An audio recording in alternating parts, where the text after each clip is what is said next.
गोरखपुर के गोरखनाथ मंदिर की सुरक्षा में तैनात सिपाहियों पर चाकू से हमला करने के आरोपी अहमद मुर्तजा अब्बासी को लेकर यूपी एटीएस लखनऊ स्थित एटीएस दफ्तर पहुंची, जहां सुरक्षा एजेंसियां मुर्तजा से पूछताछ करेंगी। वहीं गोरखनाथ पीठ के गेट पर पुलिस कर्मियों पर हमले के बाद मुर्तजा की पूरी कुंडली पुलिस और सुरक्षा एजेंसियां खंगाल रही हैं। पुलिस को इस दौरान मुर्तजा के घर से कुछ नए सबूत हाथ लगे हैं, जिसके आधार पर वो किसी बड़ी वारदात को अंजाम दे सकता था। दरअसल जब पुलिस मुर्तजा के घर पहुंची तब उसके घर पर एयरगन मिला, जिससे वो अपने घर की छत पर ही बीते कुछ दिनों से निशाना लगाना सीख रहा था। गोरखपुर पुलिस ने बरामद की गई एयरगन और छर्रे यूपी एटीएस को सौंप दिए हैं। मुर्तजा इस समय पुलिस हिरासत में है। उसको सोमवार की रात 8 बजे से 11 अप्रैल की दोपहर 2 बजे तक पुलिस हिरासत में रखा जाएगा।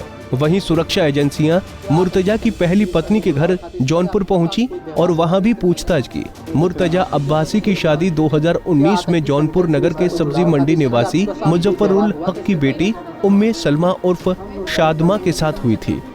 जांच टीम को मुजफ्फरुल हक ने बताया कि मेरी बेटी की शादी 1 जून 2019 में मुर्तजा अब्बासी के साथ हुई थी, लेकिन उसकी सास मेरी बेटी को परेशान करती थी, इसलिए हम शादी के कुछ दिन बाद सितंबर 2019 को बेटी को वापस अपने घर बुला लिया। मुर्तजा अब्बासी से मेरी बेटी की शादी 2019 में हुई थी और उसके बाद वो वहाँ गई और उसके बाद ही फ़ौरन हम लोगों ने डाइवोर्स ले ली थी उन लोगों की वजह से। क्या वजह क्या थी डाइवोर्स? बस कोई घरेलू जो वजह थी, वो उनकी माँ हमारी बेटी को थोड़ा टॉर्चर वगैरह करती परेशान करती थी, इसी वजह से हमने उनसे डाइवोर्स ले ली। तो मुर्तजा अब्बासी था, बाय नेचर कैसा था? ठीक है, नॉर्मल जैसा था, जैसे भाई केमिकल इंजीनियर था, सब हम लोग देख के तब की थी शायद। यहाँ आते नहीं आए, एक मरतबा आया सिर्फ, यहाँ 2 मरतबा।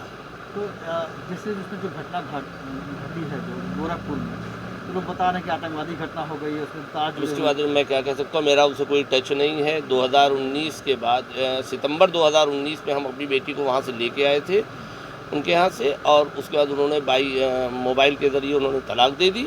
उसके बाद हमारा उनका कोई किसी तरीके का कांटेक्ट नहीं है।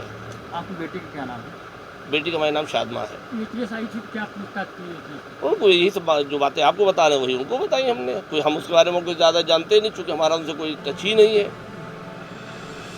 वहीं मुर्तजा की पहली पत्नी उम्मी सलमा ने आतंकी संगठन से मुर्तजा के संबंध के सवाल पर कहा, मेरे समय में कुछ भी ऐसा नहीं था। उनकी मम्मी मुझे परेशान करती थी, वो मेरे साथ बहुत कम बात करता था। जाकिर नाइक का वीडियो देखने के सवाल पर सलमा ने कहा, मेरे सामने तो कभी जिक्र नहीं किया, लेकिन कभी कभी वीडियो देखते थे। लाइव नहीं, वो बोली नहीं। क्या आतंकी संगठन से भी इसका कोई जुड़ाव था? तो इस तरह का आपके साथ कोई व्यवहार हुआ था इसके पहले? मेरे साथ ऐसा कुछ भी नहीं था। मेरे साथ वो तो मेंटली टॉर्चर करते थे, वो भी उनकी मम्मी का इन्वॉल्वमेंट था उसमें। अहमद बहुत कम बात करता था, वो किनारे ही रहता था। अच्छा, ये सोशल मीडिया पर, यूट्यूब पर जब आप रिलेशन में रहे उनके साथ के रूप में, तो किस तरह के वीडियो देखता था, किस तरह की साइट चलाता था वो? हमें उसकी कोई नॉलेज नहीं है, हमें उस बारे में नहीं पता वो क्या करता था, क्योंकि उसकी कोई चीज़ें मेरे हाथ कभी नहीं लगी, ना लैपटॉप ना फ़ोन, हमने कभी उसका कुछ छुआ नहीं है। और वो नॉर्मली रूम में नहीं रखता था अपने। आपके सामने कभी उन्होंने जाकिर नाइक का जिक्र किया था?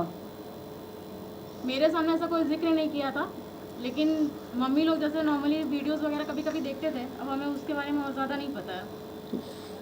तो फैमिली से कैसे रिएक्ट करते? फैमिली जब आप साथ में थी तो उसके व्यवहार में कुछ बदलाव उस तरह का दिख रहा था, जैसे लगता था कि जो आज परिणाम आया है? ये तो साथ उसको इंटरेस्ट नहीं है, उसके बिहेवियर से जो लगता था उसको ज़्यादा मतलब नहीं है। वो शादी सिर्फ फैमिली के कहने पे किया था, ये उसने भी हमसे कहा था। मम्मी किस तरह टॉर्चर करती थी, क्या उसके परिजन क्या? छोटी छोटी चीज़ों पे ऑब्जेक्शन करती थी, जो चीज़ों पे नॉर्मली नहीं होता है। छोटी छोटी चीज़ों पे ऑब्जेक्शन करती थी, परेशान करती थी हमारे हमारे मिजाज को लेकर। इस मामले में पुलिस और सुरक्षा एजेंसियां हर उस एंगल की तलाश कर रही हैं जो मुर्तजा से जुड़े हो सकते हैं। वहीं एटीएस की एक टीम संभल जिले के मियां सराय इलाके में एक घर में दबिश देकर कुछ दस्तावेज कब्जे में लिए हैं। एटीएस को जानकारी मिली है कि मुर्तजा गोरखनाथ पीठ के गेट के बाहर सुरक्षा कर्मियों पर हमले संभल के किसी शख्स के संपर्क में था। हालांकि संभल में एटीएस की कार्रवाई बेहद गोपनीय रही। आप लोगों से शेयर नहीं की जा सकती, सही समय पे आप लोग के साथ शेयर की।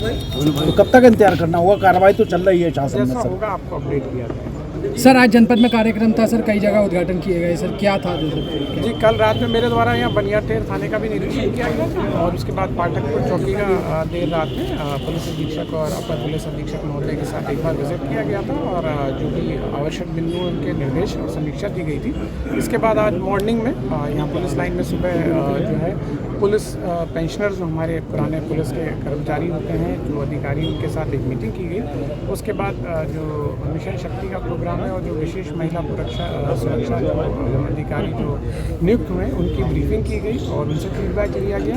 उसके बाद जो राजपत्रित अधिकारी हैं उनके साथ गोष्ठी की गई और जो निर्देश है मुख्यालय स्तर से उसकी क्या अनुपालन की स्थिति है और कहाँ पर हम लोग को और बेहतर करना है। साथ ही जो मैंने रात में भ्रमण किया था तो वहाँ पर दो हमारे जो पुलिस कर्मचारी थे उनका कार्य बनियाठेर थाने में उत्कृष्ट श्रेणी का पाया गया तो उनके द्वारा प्रशस्ति पत्र भी दिया गया। अभी जैसा आपने देखा होगा यहाँ सारा है तीनों थाने चौकी जो है थाना हयात नगर में उसका जीर्णोद्धार किया गया था और ये बहुत ही इम्पोर्टेंट चौकी है और काफ़ी पुरानी चौकी है। तो यहाँ पर इसका जीर्णोद्धार करने के बाद जो यहाँ पर बैरिक्स और शौचालय और बाकी स्थिति है वो बहुत ही हो गई है। मुझे लगता है इससे पुलिसिंग को बहुत ही सकारात्मक रूप से लाभ होगा। इस पूरे मामले पर उप मुख्यमंत्री केशव प्रसाद मौर्य का कहना है कि गोरखपुर की घटना बहुत गंभीर है, घटना की तह तक जांच की जा रही है। की घटना बहुत गंभीर घटना है और गंभीर घटना की तह तक जा रही है जो पुलिस है और जांच करके उसकी सच्चाई को बाहर निकाला जाएगा और ऐसी मानसिकता ले करके अगर कोई यूपी में आए और वह बचेगा या वो पकड़ा नहीं जाएगा, ये गलतफहमी लोग निकाल दें। इस मामले में सूबे के एडीजी कानून व्यवस्था प्रशांत कुमार ने बताया कि एक व्यक्ति ने धारदार हथियार के साथ गोरखनाथ पीठ के गेट नंबर 1 पर सुरक्षा कर्मियों पर हमला कर कुछ धार्मिक नारे लगाए थे, जिसमें 2 पुलिसकर्मी घायल हुए हैं। इस हमले के आरोपी मुर्तजा के पास कई आपत्तिजनक सामग्रियां बरामद हुई हैं, जिनको कब्जे में लेकर जांच की जा रही है। हम मीडिया के साथ शेयर करेंगे, लेकिन ये घटना काफ़ी संवेदनशील थी और जिस तरह से घटना कारित की गई थी हम लोग किसी भी संभावना को नकार नहीं रहे। सर बीते दिनों जो हमारी प्रेस कॉन्फ्रेंस हुई थी उसमें कहा गया था कि इससे जब पकड़ा गया तो उसके पास से कई चीज़ें बरामद हुई तो कई आपत्तिजनक भी मटेरियल मिला था, लैपटॉप्स वगैरह भी थे। तो क्या अब तक लैपटॉप वगैरह की जांच हो पाई है, कुछ पता चल पाया क्या अभी ATS के कब्जे में वो लैपटॉप आ पाया है FSL के पास? नहीं, वो तो ये विवेचना का प्रश्न है, जैसा बताया गया था। अब उन सभी चीज़ों का भौतिक और तकनीकी परीक्षण विशेषज्ञों एजेंसी के द्वारा कराया जाएगा ताकि सभी चीज़ें उसमें से निकाली जा सके और किसी कंक्लूजन पे पहुंचा जा सके। सभी मोटिव बिहाइंड द क्राइम का कुछ पता चल पाया क्यों? नहीं, ये अभी तक ये चीज़ें स्पष्ट रूप से कहना नहीं है, लेकिन जो परिस्थितिजन्य साक्ष्य हैं और जिस परिस्थिति में घटना हुई है ये गंभीर घटना है और इसके पीछे कोई साजिश प्रतीत होती है। अब तक के जो पूछताछ हुई है उसमें कोई ऐसा इनपुट मिला है कि जिसके बिना पे और लोगों को भी डिटेन किया गया प्रदेश भर में से, क्योंकि शुरुआत में बताया उसके कई एंगल भी हैं, एक इंटरनेशनल फंडिंग की भी बात आ रही थी, ट्रैवलिंग की भी बात आ रही थी। अभी इस चीज़ों को विवेचना को बहुत ही गंभीरता से आगे बढ़ाया जा रहा है और आवश्यक पड़ने पर जो भी व्यक्ति इसमें इन्वॉल्व है उससे पूछताछ भी होगी और आवश्यक होगा तो उसे हिरासत में भी लिया जाएगा। दरअसल मुर्तजा ने गोरखपुर के गोरखनाथ मंदिर के साउथ गेट पर रविवार शाम को मंदिर के बाहर सुरक्षा में तैनात PSC के 2 कांस्टेबल को धारदार हथियारों से हमला कर घायल कर दिया। गोरखनाथ मंदिर नाथ संप्रदाय की सर्वोच्च पीठ है और उत्तर प्रदेश के मुख्यमंत्री योगी आदित्यनाथ इस पीठ के महंत हैं। अब्बासी पर मंदिर के बाहर तैनात सुरक्षा कर्मियों पर हमले के मामले में 2 केस दर्ज हुए हैं। पहला केस गोरखनाथ थाने के इंस्पेक्टर मनोज कुमार सिंह ने लूट और हत्या के प्रयास की धारा में दर्ज करवाया। दूसरा केस मंदिर की सुरक्षा में तैनात PSC के हेड कांस्टेबल विनय कुमार मिश्रा ने दर्ज करवाया है।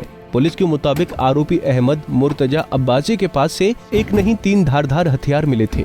अहमद 2 बांका 1 चाकू लेकर अंदर घुसा था। उसने एक बांके से हमला किया था, दूसरा बांका और चाकू बैग में छुपा कर रखे थे।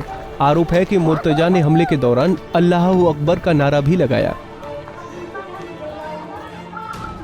उत्तर प्रदेश पुलिस का कहना है कि इस मामले में आतंकी साजिश से भी इनकार नहीं किया जा सकता है। लखनऊ से अनिल सैनी, गोरखपुर से रुद्र प्रताप सिंह, जौनपुर से जावेद, संभल से मुजम्मिल दानिश के साथ bureau report Punjab Kesari TV.